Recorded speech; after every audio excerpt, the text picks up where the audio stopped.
in terms of inter-ethnic relations, if you trace Yoruba and Ijaws and you begin to put it side by side and you begin to trace it, you see that naturally Yoruba have had this fair relationship with the Ijaws, and Yorubas have not committed, so much terrible things to the Ijaws like you would compare it to the North. So by this judgment of Asari Dokubo, I think there's just I'm sorry to say the North has the North, or should I say leaders from the North that have the opportunity to rule Nigeria have committed a lot of a lot of things, maybe because it was under military rule. Look at what happened to Abiola. So every region have had their own share of what happened, of the high-handedness of the North. Look at what happened. Biafra, millions of people died. Abiola was denied opportunity to rule, having apparently won the election. Look at Isaac Adakaboro, his mysterious death. Ken Saro-Wiwa, that was hanged to death, despite knowing fully well that this guy is not guilty.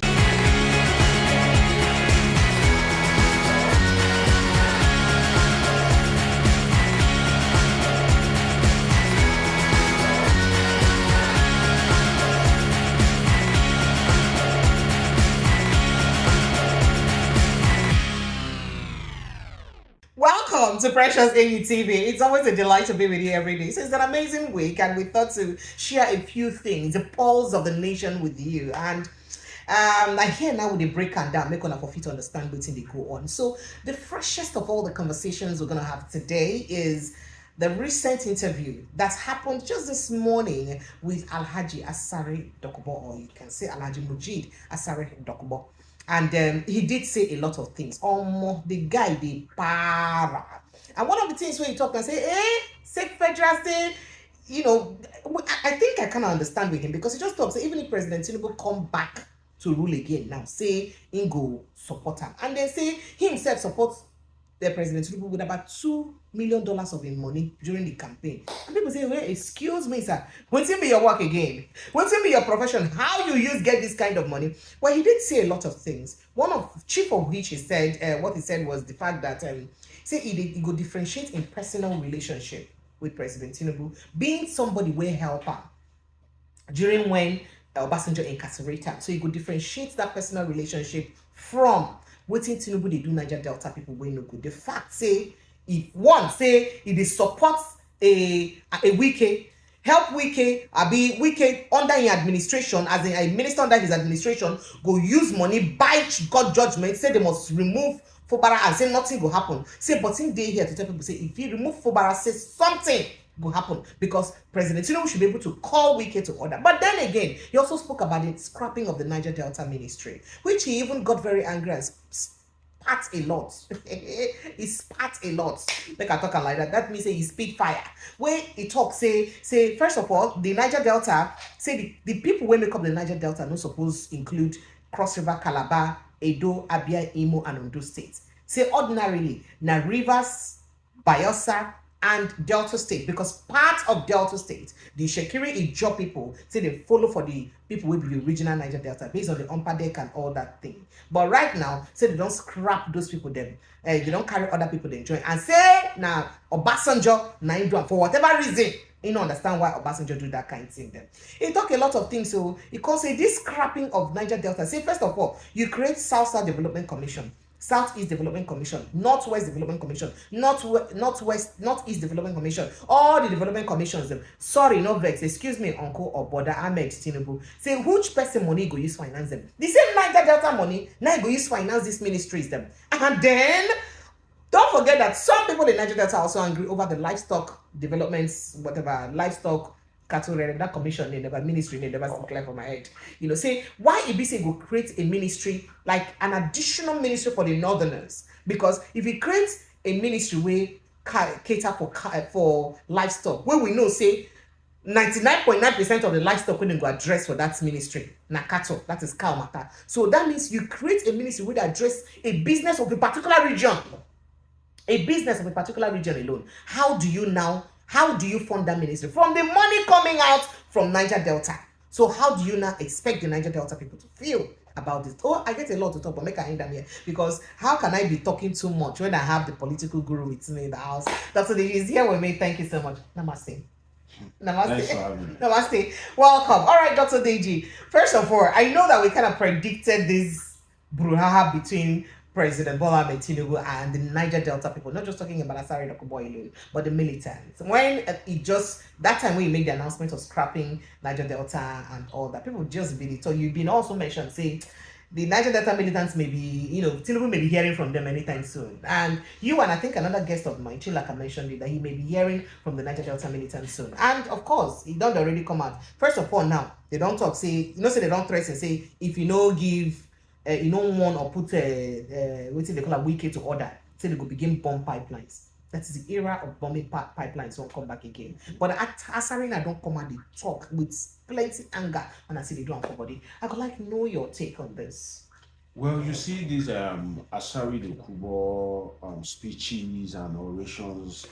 There are two sides to it. Oh wow! How? Which is the good and the bad. In the sense that some are a mix of good, bad, or if you like, bad, good. Because first, for you to say you bomb oil installation is a crime to the Nigerian state, right? You cannot say you want to go and bomb a government facility and something that is bringing money for government. But at the same time, that's why I said it is like good, bad, or if you like, bad, good. At the same time, Precious, for every Wike, based on his conduct, if we don't have at least an Asari Dokubo, there will be problem.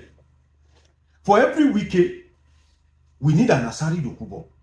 In the sense that if Wike is being left on the loose, a lot of things will go wrong because this man has shown that he will stop at nothing to kind of like perpetuate himself on the Rivers people, failing to realize that he wrestled power from Amechi, and he himself have not been loyal to his own godfathers, which is the Odili family, the Amechi family, and the Jonathans. So if we just have somebody like Wike that believes he can insult the former president, that believes he can insult the former vice president, that believes he can come on air, why won't they accuse Wike of trying to remove Fubara through judicial means? When Wike himself will come on there and say, which is secondaries, we remove him, yes, and people will be hailing him.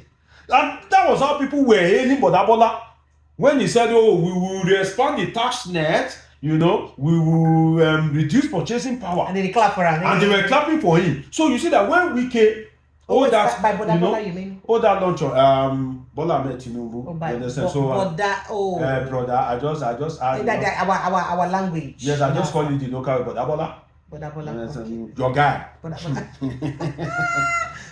the thing is, you see that if we only have a Wike, but we don't have, an equally, mad people in quote like Asari to match the madness of Wike, there will be problem. So for every Wike, we need a counter madness. Of course, we need a counter madness.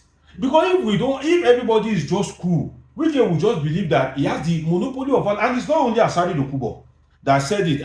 Some group came out last week and said that the weekend, yes, and said that if they do anything to Fubara, they'll start bombing oil installation. You know that oil, because Nigeria, I pity Nigeria. In fact, if it is possible for these guys, I don't want them to bomb because it will lead to environmental degradation and the people will be impoverished the more. Yes. But if they can stop oil exploration, oil production, I would like it. So you know what? Because at the end of the day, the money said you reach you.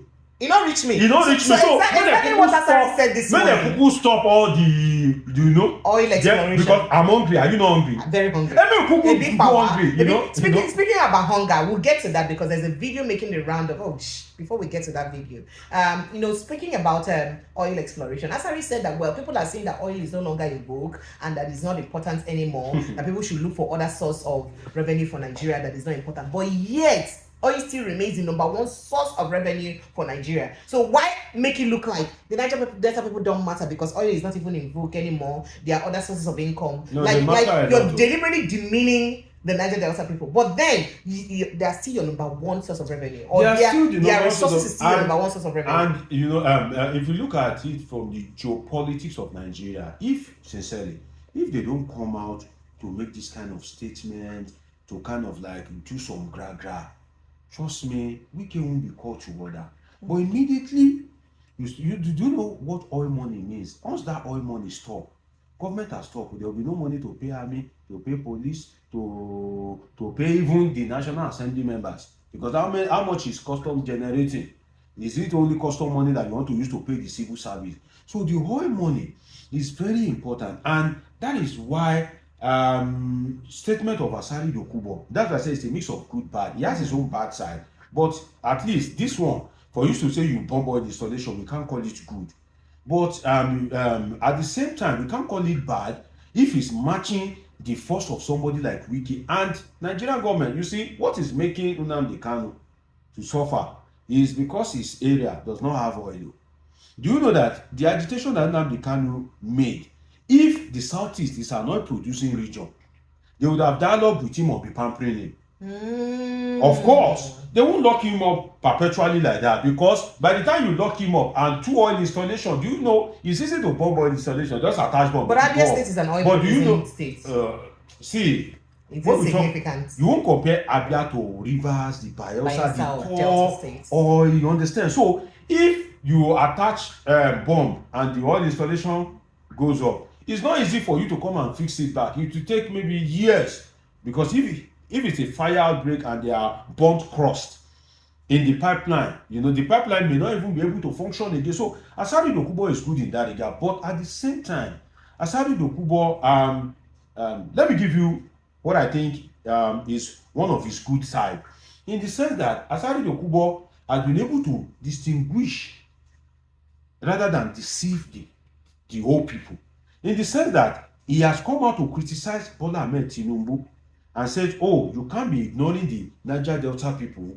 But he has said that if Bola Ahmed Tinubu contests again, he will support him on personal ground. Yes. See, in fairness to Asari Dokubo, because I like to be fair, because I will die one day. Although I'm descendant of Methuselah, I'm not going to die soon. Okay. You and I are that the same share. Okay, we're from the same village. It's okay. It's okay. I'm going to be like this till 70. That money in your account, you don't want to I'm going to be like this till 70. So the truth is, you will see that Asari Dokubo came out to say the truth, unlike some leaders, including Bola Ahmed Tinubu himself, that will use his people as a bait to grab political power. Bola Ahmed Tinubu, having projected himself as the godfather of politics in the southwest, cannot say that he doesn't know that the Fulani guys under Buhari, the cattle rearers, he can't say that he doesn't know that they are trying to make incursions into the southwest. It is a matter of public knowledge, and by the virtue of the way he presents himself, as anything you buy is like, the number one is the political godfather. He presents himself as somebody that knows everything, so he can't say that he doesn't know. But then he came out and said, where are the cows? Which is that he knows the truth, but he is using that, he is hiding the truth evidence, so that it won't work against him, his actualization of political power. Another thing is Yemi Osinbajo, the vice president under Buhari. He was the deputy to Buhari, but he couldn't come out to condemn Buhari's nepotistic tendencies at that point in time, just because he himself, at the corner of his heart, has an ambition to be the president. But in this regard, let us distinguish Asari Dokubo and give him kudos for him to come out and say, no, you are not doing well to the Niger Delta, but if I have opportunity as a payback, as a patronage for the good that you've done for me, I will vote for you personally, but you are not treating my people. I think, in all fairness to Asari Dokubo, I'm coming to his bad side. Leaders like that are rare. Look at Oshoba recently, whereby he's using his personal relationship of Bola Ahmed Tinubu to now say, oh, his second term is a must achieve that, because that it's a people must universal. support. That, with profound respect, that's a nonsensical talk. Okay, you now, cannot use your private relationship to now hoodwink the people. So, in that regard, Asari Dokubo, is a good guy. Because he's trying to, he's ready to paying back the good that was done by you see, Tinubu. if you do me good, Like one good turn deserves yes, another. it is normal for him to, but I shouldn't say because you do me good and I will now be using, I want you to kill my people. I will now be using the Yoruba people or my family. I'll not be using them as a bait. So that is one thing that distinguishes Asari Dokubo from other leaders in Nigeria. I just mentioned, But Tinubu Asari has also gone a bit overboard, because some people will say that he's been overboard by perhaps saying that all Yorubas are betrayers, that moving forward, that are going to have an alignment with Northerners and not Yorubas, because No, you said that clearly, based on what Ahmed Tinubu promised him, or the promises he made to him, he failed and reneged from it, and he has not likened that to the entire Southwest. You're Yoruba man, you've been my friend over time, and you have never disappointed me or reneged on any promise that you and I, or we make to each other. I've never made any promise. I'll do that tomorrow. I'll do that tomorrow. So my history is too clean. I'll do that tomorrow. Maybe you invite me for a show, I'll just disappoint. You know. So what I'm trying to say is that should he also not know that character trait is not a tribal thing or ethnic thing, but it's something that cuts across every tribe and ethnic nationality. God bless you for this question. You know, I said I was coming to his bad. In the sense that, and I won't blame Asari Dokubo. Asari Dokubo has a university in, I think, Benin Republic. You know, his source of wealth, like most Nigerian rich guys, is questionable.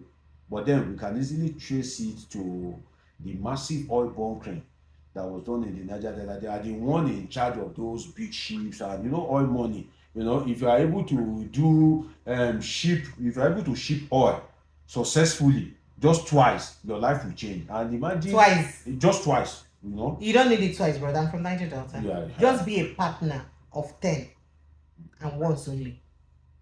Sorry, your life will make a significant shift. It will make an elevational shift. Oh, it passed my backyard. It passed my papa backyard. It's See, okay, let's continue. If you don't see me on there again, just know say I don't go join them, because all this one that I'm doing. You let it come. Our family girls don't they book. No. Go ahead. So the truth is, I'm thinking of going into oil bunkering. No. Because I say, na family business. Be the political side, you don't pay me. You don't go pay. Now the truth is, you see, the level of education that Asari Dokubo has, I think, is what is responsible for that is statement. In the sense that, if you look at, and I want to go into the history book a little bit, and I didn't mean Asari Dokubo can get to see this, I'll be very happy. In the sense that Asari Dokubo perhaps did not sit in history class. Maybe when he was born, he was just participating in ruggedity, and at the end of the day, he was able to succeed from there based on the failure of the security agencies and the Nigerian political architecture itself. But let us look at the history of the Yorubas and the Ijaws, right? Now, and the North, because he said this, we for us will be aligning with the North. Now, Isaac Adakaboro was the one that first made secession attempt in Nigeria in the late 60s, whereby he said that Nigeria is ripping the Niger Delta off, that they are exploring oil from the Niger Delta and not adequately compensating the Niger Delta. Asari just restated that again today. So Isaac Adakaboro, he didn't have the chill. He declared the Niger Delta as a separate entity from Nigeria. He went into battle with the Nigerian military, and the Niger Delta as a country at that time lasted for like maybe a week or two. It was, I think, 12 days. It was short-lived. Now, a northerner, by virtue of the Nigerian geo-regional demarcation, a northerner who happens to be Yakubu Gowon, right? No, Ajuyi Ironsi. Aguiyi Ironsi is from the east. No, it's from the east. No, Aguiyi Ironsi imprisoned this guy, Isaac Adakaboro. He was in prison. During the Civil War, and Nigerian government was shopping for the best hands to use to perpetrate the war against the east. Gowon, who happens to come from the north, he brought out Isaac Adakaboro, and Isaac Adakaboro fought on the part of the Nigerian government at that time. Yes. Now, when the war And that's when the ended, Igbos felt yes, that Niger Delta also betrayed when, them. yes, when the war, Because even some people from Akwa Ibom State, Cross River State, were fighting on behalf of the Igbo, the Biafra people. But people like Isaac Adakaboro, fought. When the war ended, Isaac Adakaboro was allegedly murdered by Adekunle. But Adekunle was acting on superior order because the government of Gowon have seen that you have secession intention. Biafra, Odumegwu Ojukwu had secession intention. So your interests align. At the end of the day, since this war ended, you and Ojukwu may eventually go and realign as a strong force and now come against the Nigerian state and some of the Niger Delta state, border state in the southeast. And the oil in the Niger Delta is important to the southeast, to Nigeria. So they don't want an alliance of the Niger Delta and the southeast states. And they know that with Adakaboro being alive, that may eventually happen. Because Adakaboro has shown that trait. The Gowon government allegedly saw the end of Isaac Adakaboro.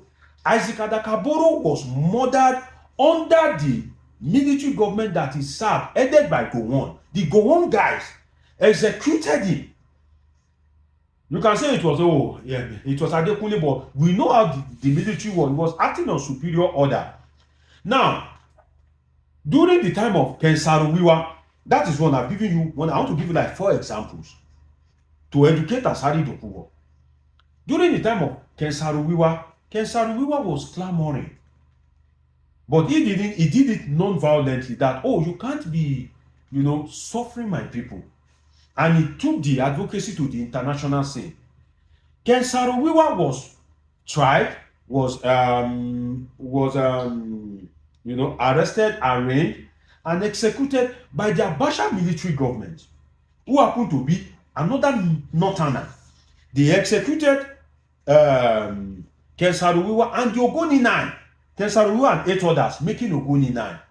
They executed them. That is the north that the Asari Dokubo is now threatening to align with. What he is benefiting from, what made him rich, was that oil advocacy. So the people that started the struggle, people that executed them, people that undermined the struggle, are the people that Asari Dokubo is now threatening to go and align with. Now let me give you the third example. When the agitation was much, Obasanjo, when he was unable to end a third term, he decided that, okay, I will bring anybody that I like. And he brought Yar'Adua and Jonathan. He made them president and vice president respectively. What the Niger Delta has been yearning for, which is that political power, because they believe that if they have the political power, that it is political power that the North and the Yoruba people are using to lord over them to control their resources. But if they have that political power, at the end of the day, that their life will be better off for it.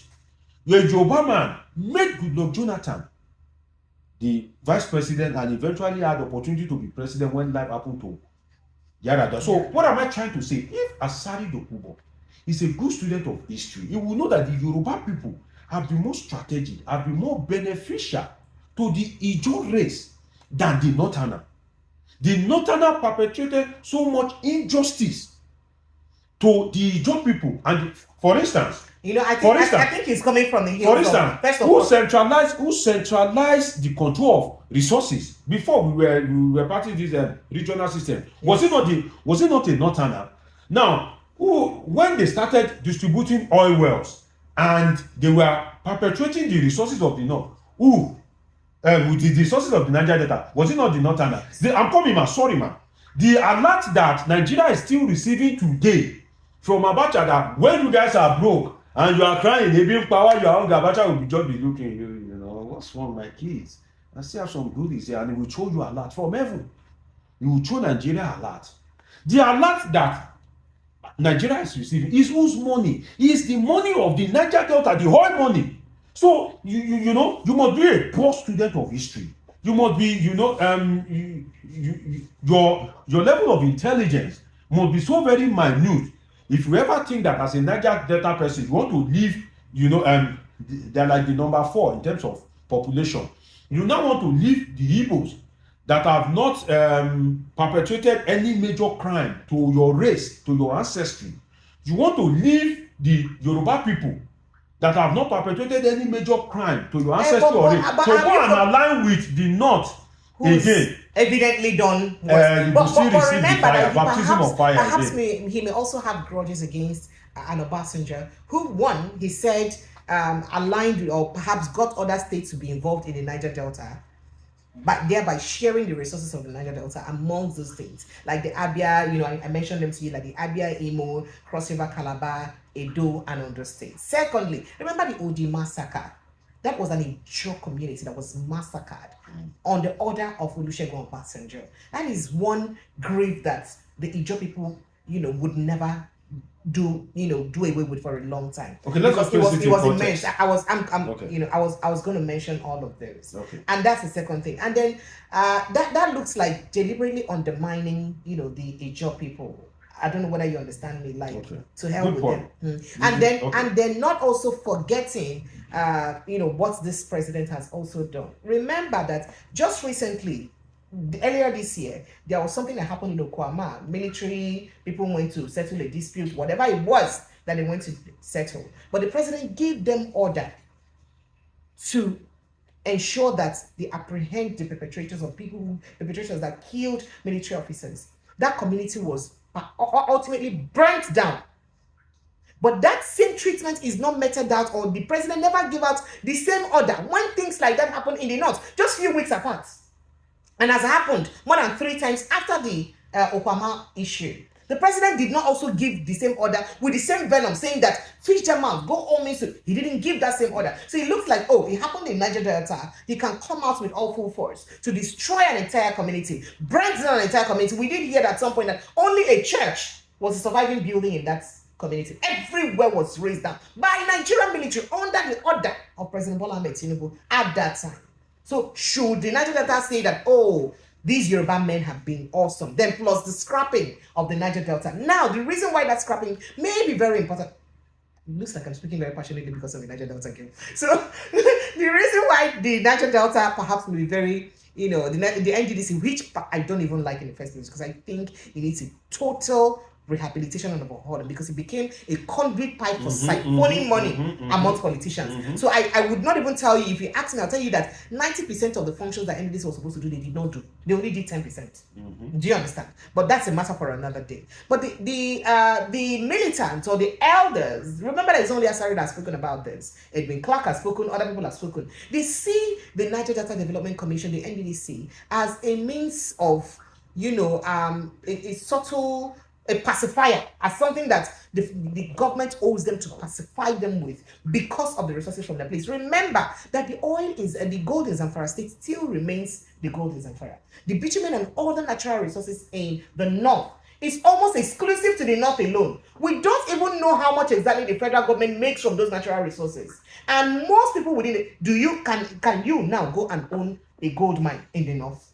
And others will let you survive. But 80% of the oil wells, people will say that are residents in the Niger Delta are owned by people outside the Niger Delta, the north and the west and other regions. So is it fair that people who own this region, the little thing that they used to like, that created a difference between them and other region, you also scrapped that side, making it look like the region is insignificant, irrespective of the fact that they are the bird that lays the golden egg.